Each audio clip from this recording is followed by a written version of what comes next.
করে যে জুলুম নির্যাতনের যে পরিবেশ তৈরি হয়েছে, এটার পিছনে একা হাসিনা শুধু দায়ী নয়, এটা একটা সংঘবদ্ধ চক্রের মাধ্যমে তারা করেছে।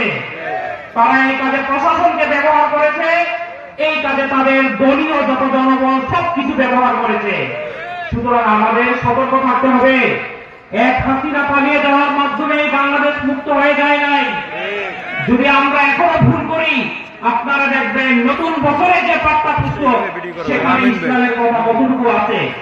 আমরা দেখতে পাচ্ছি শুধু মোড়ক পরিবর্তন হয়েছে, অনেক জায়গায় এখনো সক্রিয়ভাবে কাজ করছে। সুতরাং আমাদেরকে সজাগ থাকতে হবে।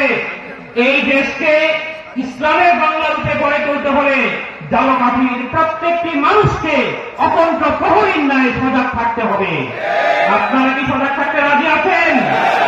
সুতরাং আমি আহ্বান করব, সামনে যখন ইউনিয়ন নির্বাচন হবে আপনাদেরকে নির্বাচন দিতে হবে, আপনাদের চেয়ারম্যান হইতে হবে।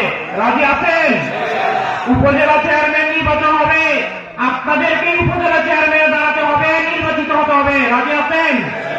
সংসদে যখন আসবে আমাদের সাহিত্য চরমনে আছেন, আন্দোলনের সিদ্ধান্ত অনুযায়ী এই যেখানেই যে দাঁড়ান না কেন প্রত্যেকটা ব্যক্তির পিছনে দাঁড়িয়ে আমরা হাত পাতাকে বিজয়ের আসনে নিয়ে যাব ইনশাল্লাহ। ঠিক আছে তো?